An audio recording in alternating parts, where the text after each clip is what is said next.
오늘 우리가 나눌 하나님의 말씀은 요한복음 5장 1절에서 16절까지 말씀입니다. 요한복음 5장 1절에서 16절까지 말씀 함께 읽겠습니다. 그 후에 유대인의 명절이 되어 예수께서 예루살렘에 올라가시니라. 예루살렘에 있는 양문 곁에 히브리 말로 베데스다라는 못이 있는데 거기 행각 5이 있고 그 안에 많은 병자, 맹인, 다리 저는 사람, 혈기 마른 사람들이 누워 물의 움직임을 기다리니 이는 천사가 가끔 못에 내려와 물을 움직이게 하는데 움직인 후에 먼저 들어가는 자는 어떤 병에 걸렸든지 낫게 되밀어라. 거기 38해 된 병자가 있더라. 예수께서 그 누운 것을 보시고 병이 벌써 오랜 줄 아시고 이르시되 네가 낫고자 하느냐. 병자가 대답하되 주여 물이 움직일 때에 나를 못에 넣어주는 사람이 없어 내가 가는 동안에 다른 사람이 먼저 내려가나이다. 예수께서 이르시되 일어나 네 자리를 들고 걸어가라 하시니 그 사람이 곧 나와서 자리를 들고 걸어가니라. 이날은 안식일이니 유대인들이 병 나은 사람에게 이르되 안식일인데 네가 자리를 들고 가는 것이 옳지 아니하니라. 대답하되 나를 낫게 한 그가 자리를 들고 걸어가라 하더라 하니 그들이 묻되 너에게 자리를 들고 걸어가라 한 사람이 누구냐 하되 고침받은 사람은 그가 누구인지 알지 못하니 이는 거기 사람이 많음으로 예수께서 이미 피하셨음이라. 그 후에 예수께서 성전에서 그 사람을 만나 이르시되 보라 네가 나았으니 더 심한 것이 생기지 않게 다시는 죄를 범하지 말라 하시니 그 사람이 유대인들에게 가서 자기를 고친 이는 예수라 하니라. 그러므로 안식일에 이런 일을 행한다 하여 유대인들이 예수를 박해하게 된지라. 아멘. 어느 목사님이 자신의 SNS에 산미 슈퍼스타즈의 마지막 팬클럽이라는 책의 내용을 소개했습니다. 이 산미 슈퍼스타즈는 우리나라 프로야구 원년 멤버입니다. 놀라운 기록을 가지고 있는 전설의 팀이기도 합니다. 말도 안 되는 1할 2푼 5리의 승률, 최다 연패, 그리고 한 팀에게 한 시즌 전패의 기록을 달성한 팀입니다. 상상을 초월하는 서글픈 기록을 가진 슬픈 팀입니다. 아마도 꼴찌를 탈출해 본 적이 없는 팀일 겁니다.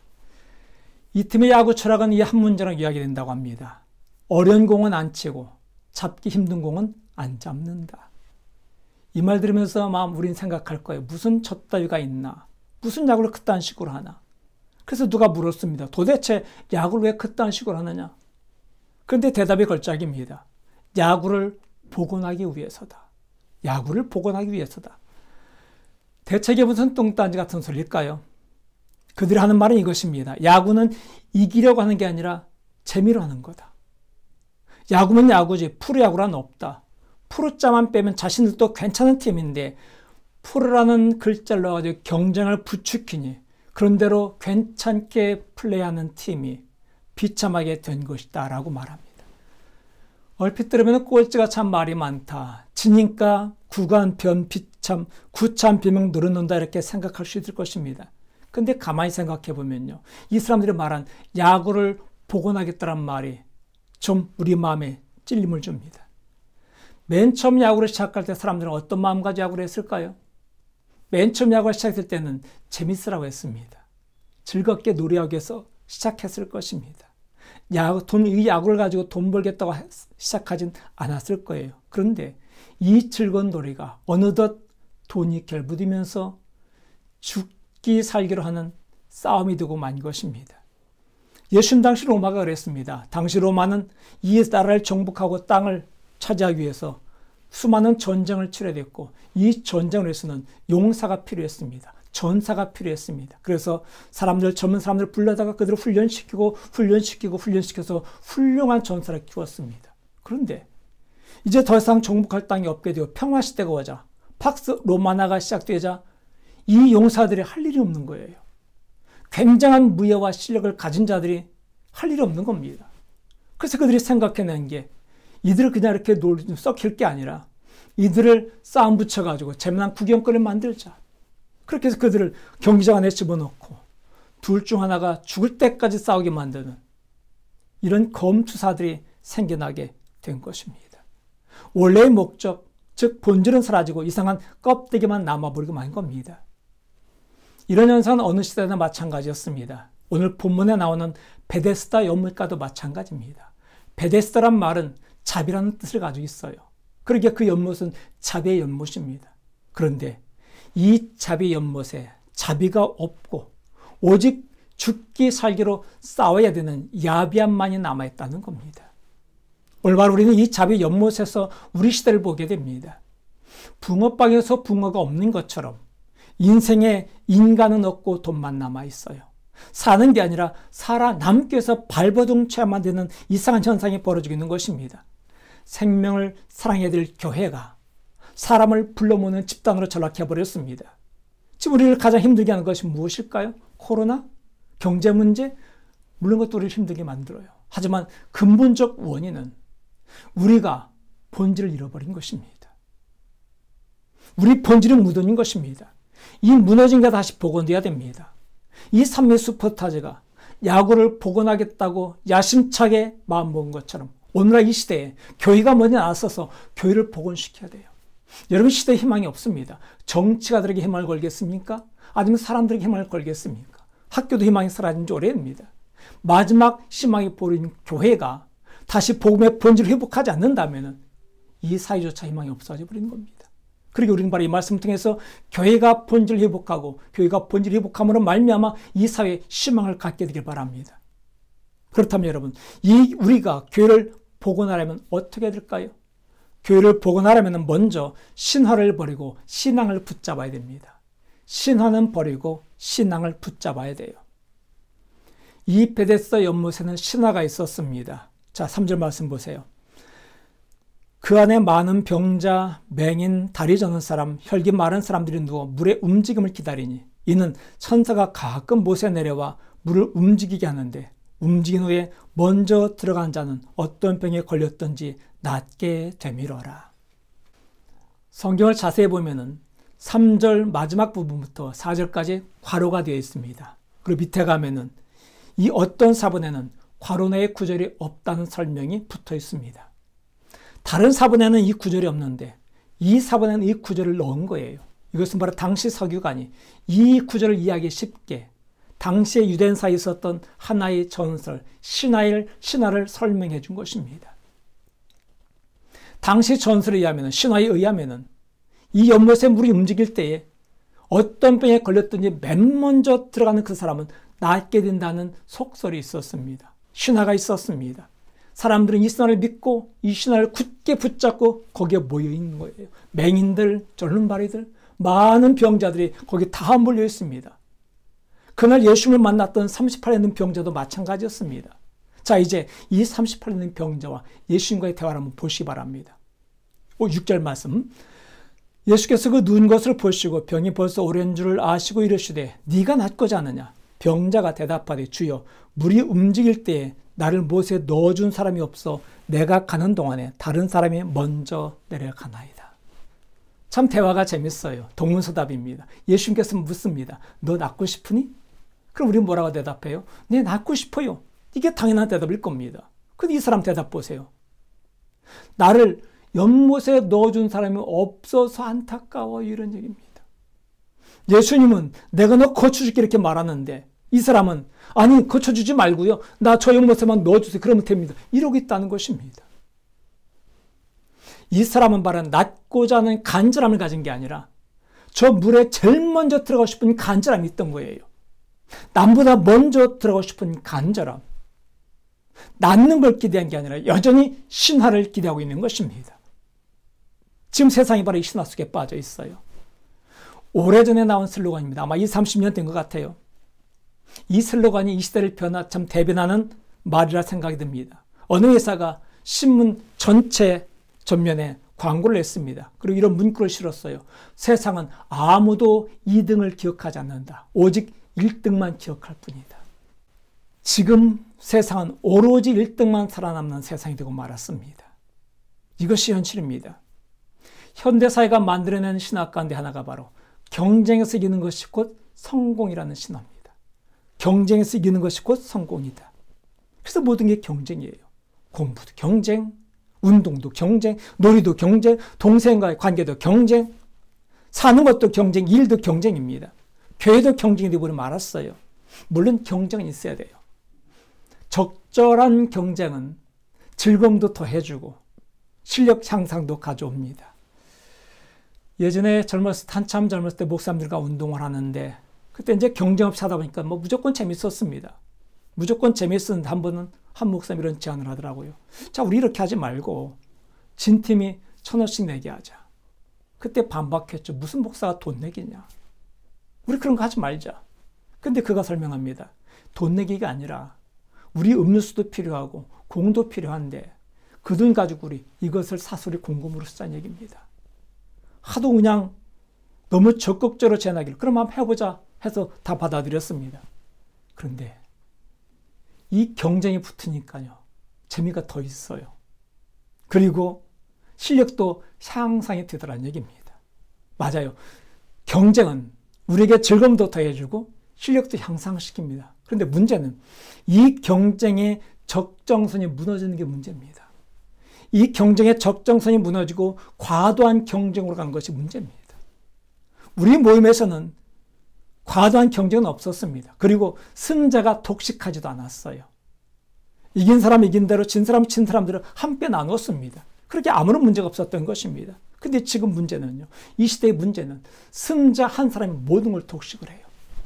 패자는 아무것도 없습니다. 그러니까 죽기 살기로 이기려 한다는 것입니다. 그래서 말합니다. 이 경쟁에서 이기는 것이 곧 성공이라고. 맞는 말 같아요. 하지만 이것은 신화일 뿐입니다. 여러분, 이 허탄한 신화에 속지 마시 바랍니다. 교회는 이런 잘못된 신화를 고쳐주고 신앙을 심어주는 것이 되어야 됩니다. 그런데 문제는 교회가 도리어 이 경쟁을 부추긴다는 게 문제입니다. 교회에서 다른 사람과 경쟁을 시킵니다. 헌신 경쟁, 헌금 경쟁, 봉사 경쟁, 전도 경쟁, 그리고 경쟁 시키면 상을 주면서 축켜 세워요. 그래서 한 사람 말하면 여러분도 이렇게 하십시오. 한 사람은 살고 나머지 모두는 다 바보가 되고 말아요. 오로지 한 사람에 독식하게 된다는 것입니다. 이게 문제인 겁니다. 그렇게 해서 자꾸 경쟁을 부추겨요. 어떤 교인 저한테도 그러더라고요. 목사님, 누군가 헌금을 좀 많이 하거든. 그 사람 이름 좀 불러가면서 칭찬 좀 해주십시오. 칭찬은 고래도 춤추게 하지 않습니까? 그럼 그 헌신한 사람은 칭찬받아 좋고 안 했던 사람은 저렇게 해야 칭찬받는구나라고 더 열심히 할 거고, 그러면 또 어떤 사람은 이 사람이 하나 할 때 자기는 2개 할 거고, 이 사람 2개 하면 저 사람 또 3개 할 거고, 이렇게 경쟁을 부추겨 교회가 성장합니다. 하지만 그 말 듣지 않았어요. 그래서 성공 못했는지도 모르겠습니다. 하지만 과연 그렇게 해서 헌금이 많이 나오면 성공일까요? 그렇게 해서 사람들이 많이 모이면 이것이 목회 성공일까요? 이게 교회의 본질이면 목회의 본질일까요? 저는 바로 이 교회의 본질을 오늘 본문 말씀에서 찾을 수 있었습니다. 그날 무한 경쟁의 연못가에서 예수님께서 뭘 하셨는지 어떻게 행하셨는지 보면 이 교회의 본질을 찾을 수 있어요. 자, 8절 말씀 보세요. 예수께서 이르시되 일어나 네 자리를 들고 걸어가라 하시니. 이 사람의 간절히 바랬던 것은 어떻게 하면 내가 이 경쟁에서 이길 수 있겠습니까? 라는 질문이었습니다. 그런데 예수님은 거기에 대한 답을 주지 않으세요. 대신 말씀하십니다. 네 자리를 들고 걸어가라. 여기에 답이 있는 것입니다. 여러분, 교회가 할 일은 맨 먼저 들어가는 법, 경쟁에서 이기는 법을 가르칠 게 아니라 제대로 사는 법을 가르쳐줘야 돼요. 그냥 가짜 행복이 아니라 진짜 행복이 무엇인지를 가르쳐줘야 된다는 것입니다. 교회에서 성공한 사람들 7가지 습관을 가르칠 것이 아니라 바로 예수님 만나도록 끌어줘야 됩니다. 세상에서 성공한 법이 아니라 예수님 말씀대로 사는 법을 가르쳐줘야 됩니다. 복음을 복원해야 돼요. 복음을 잃어버리면 인생이 허망해집니다. 그러나 복음 붙잡으면 인생이 달라져요. 복음 안에 안식이 있기 때문에 그래요. 자, 9절 말씀 보세요. 그 사람이 곧 나와서 자리 들고 걸어가니라. 이날은 안식일이니. 9절 맨 마지막에 이날은 안식일이라고 이렇게 기록합니다. 문맥상 본다면 이 구절을 10절로 끌었으면 차라리 나을 텐데 왜 그랬을까요? 당시 학자들이 생각할 때 이 말씀을 9절에 넣은 이유는 이것입니다. 이 사람 38에 있는 병자에게는 단순히 병 낫는 것 외에 참된 안식이 필요했기 때문에 그래요. 참된 안식. 그렇습니다. 교회는 안식의 처소가 되어야 됩니다. 이 세상의 경쟁 없을 수 없습니다. 어쩔 수 없습니다. 하지만 이 세상의 경쟁에 지친 자들이 와서 안식할 수 있는 것이 되어야 됩니다. 이 세상 경쟁에서 낙오된 자들이 와서 용기를 얻는 것이 되어야 됩니다. 경쟁에서 이겨야 성공이라는 허탄한 신화를 내버리고 진짜 신앙 붙잡게 해줘야 됩니다. 진리 말씀으로 돌아와야 돼요. 오직 그 안에 참된 평화가 있습니다. 복음 붙잡으세요. 신화 버리고 신앙 붙잡으세요. 그래야 교회가 복원되고 인생이 복원됩니다. 이제 두 번째 교회를 복원하려면 이제는 본성을 버리고 본분을 붙잡아야 됩니다. 본성을 버리고 본분을 붙잡아라. 38년 된 병자가 이제 고침받았습니다. 베데스다 연못에서가 아니라 예수님으로부터, 자비 연못이 아니라 자비 그는 대신 예수 그리스도로부터 자비를 얻은 것입니다. 자, 자비를 얻었으면 이제 그 사람의 본분은 자비를 베푸는 것이 본분입니다. 근데 불행하게도 이 자비가 행해진 자비의 연못가에는 더 이상 자비가 없었습니다. 자, 어떤 일이 벌어졌는지 10절 말씀 보십시오. 유대인들이 병난 사람에게 이르되 안식일인데 네가 자리를 들고 걸어가는 것이 옳지 아니하니라. 대답하되 나를 낫게 한 그가 자리를 들고 걸어가라 하더라 하니. 자, 이 자비가 행해진 날이 공교롭게도 안식일이었습니다. 그런데 이 안식일 날 이 고침받은 사람이 이제 돗자리를 들고 말아가지고 옆구리 끼고 들고 걸어가니까 유대인들을 비난하기 시작합니다. 네가 안식일 날 안식일 규정을 어겼다라고 손가락질하며 비난하기 시작합니다. 여러분, 38년 된 병자가 이렇게 누워있다가 일어나는 게 얼마나 큰 축복입니까? 우리는 바로 팬데믹이라는 이 코로나19 사태를 겪고 있습니다. 어디 제대로 못 가요. 누구 만날 수도 제대로 못 만나요. 그런데 이거 다 풀렸다 생각해 보십시오. 그때 거리에 뛰쳐나올 것입니다. 그때 사람들이 교회로 몰려들 것입니다. 이게 뭐가 잘못입니까? 그런데 당시 유대인들은 너 안식일 규정을 어겼다 이런 얘기입니다. 한마디로 율법 어겼다는 얘기인데 좀 더 구체적으로 말하면 율법을 어긴 건 아니에요. 지네가 만들어 놓은 조항을 어긴 거죠.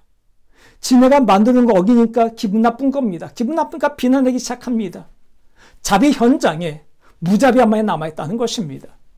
예수님께서 그들의 자비를 베푸셨고 자비가 흘러가기를 원하셨건만 그들은 자비를 모든 걸 막아버리고 끊어버리고 만 것입니다.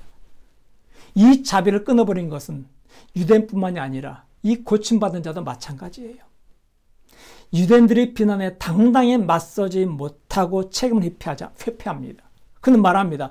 나는 원치 않았는데 나를 낫게 한 그분이 나더러 이 자리 들고 걸어가라서 난 시킨 대로 했을 뿐이다.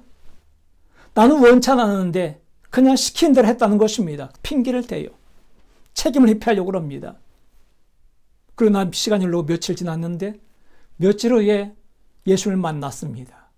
그때 바로 그는 알았습니다. 아, 자기더러 자리를 들고 걸어가 말씀하신 분이 바로 예수님이구나라는 걸 알았습니다. 그래서 어떻게 했는지 보세요. 15절 말씀. 그 사람이 유대인들에게 가서 자기를 고치신 이는 예수라 하니라. 자기를 고친 사람이 누군지 몰랐었는데 이제 알게 된 거예요. 아, 예수님이구나. 그래서 쫓아갑니다. 누구한테? 자기를 비난했던 유대인들이 쫓아갑니다. 가서 말합니다. 여러분, 더 이상 나 비난하지 마세요. 이제 내가 알았습니다. 나에게 이렇게 말한 사람이 누군지 알았습니다. 그분이 바로 예수님입니다. 여기에 가서란 단어는요, 쫓아가다는 의미가 있어요. 어떤 목적을 가지고 일부러 찾아갔다는 뜻입니다. 이 사람은 가서 예수님을 전하기 위해서가 아닙니다. 나 책임 없어. 이 책임은 예수가 져야 돼. 이 말입니다. 예수님에게 책임을 전가려고 찾아갔다는 것입니다.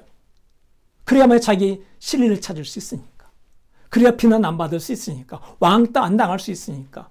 왕따 안 당하기 위해서, 실리를 챙기기 위해서 자기에게 자비를 베푼, 은혜를 베푼 예수님을 버려버리고 만 거예요.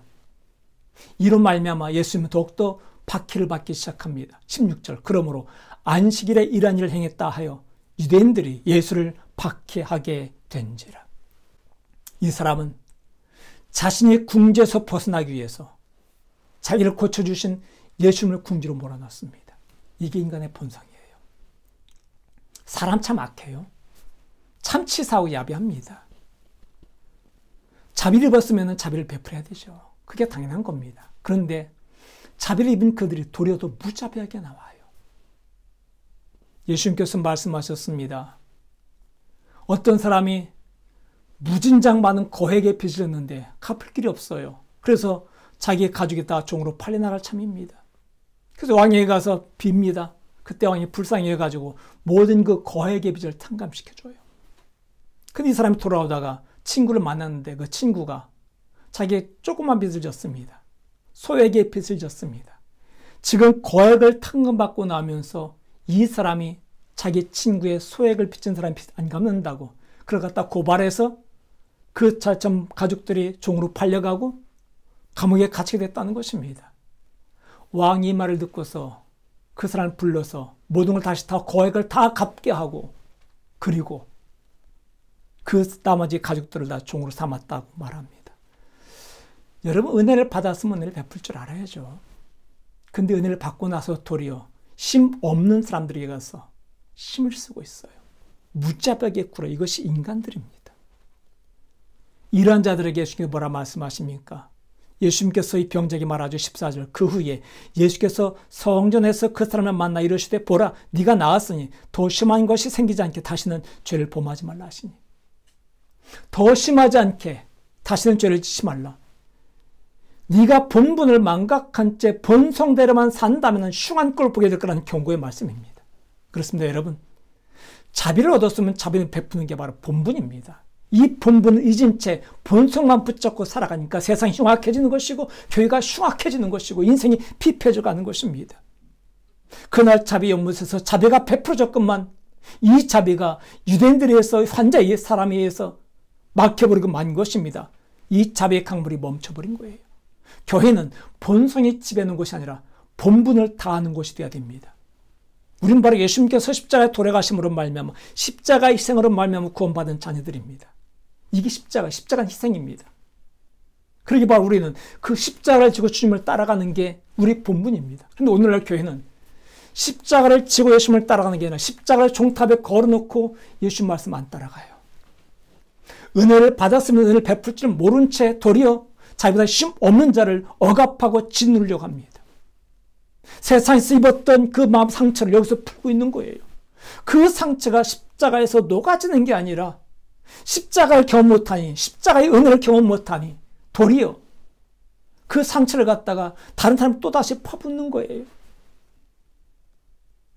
우리는 본성을 버리고 본분을 따라야 됩니다. 자비가 흘러가야 됩니다. 이게 교회입니다. 설교를 시작하면서 산미 슈퍼스타즈의 이야기를 해드렸습니다.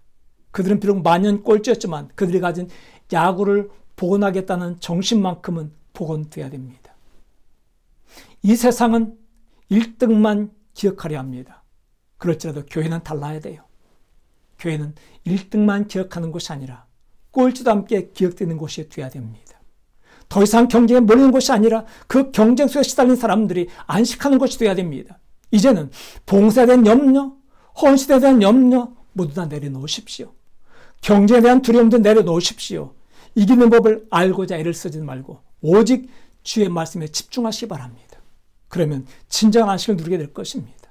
안식은 지키는 게 아니라 누리는 겁니다. 세상은 여전히 프로를 원합니다. 어떤 교회도 여전히 프로를 원할 수 있습니다. 하지만 하나님도 프로를 원할 거라는 신화를 버리십시오. 하나님은 프로를 원하는 게 아니라 있는 그대로를 원하십니다. 있는 그대로 사랑하기를 원하세요. 부족한 거 덮어주면서 사랑하기를 원하십니다. 여러분 너무 잘하려 애쓰지 마시기 바랍니다. 그냥 여러분이 할 수 있는 만큼만 하십시오. 그것만으로도 충분합니다. 우리가 가진 만큼 세상을 흘려보내면 됩니다. 거대한 역사가 아닐지라도 나를 통해서 한 심령이 힘을 얻고 위로받았다면 그걸로 만족할 수 있다는 것입니다. 나를 통해 조그만 선한 영향력이 흘러갔다면 그것으로 감격하십시오. 이제는 복원해야 될 때입니다. 신앙을 복원하고 교회를 복원하고 우리 삶을 복원할 때입니다. 그러기 위해서 신화를 버리고 신앙을 붙잡기 바라며 본성을 버리고 본질을 붙잡으면 말미암아 우리 안에 은혜가 자비가 가득해서 이것이 세상을 흘러감으로 말미암아 아름다운 삶을 만들어가는 저 여러분 되기를 간절히 축원합니다.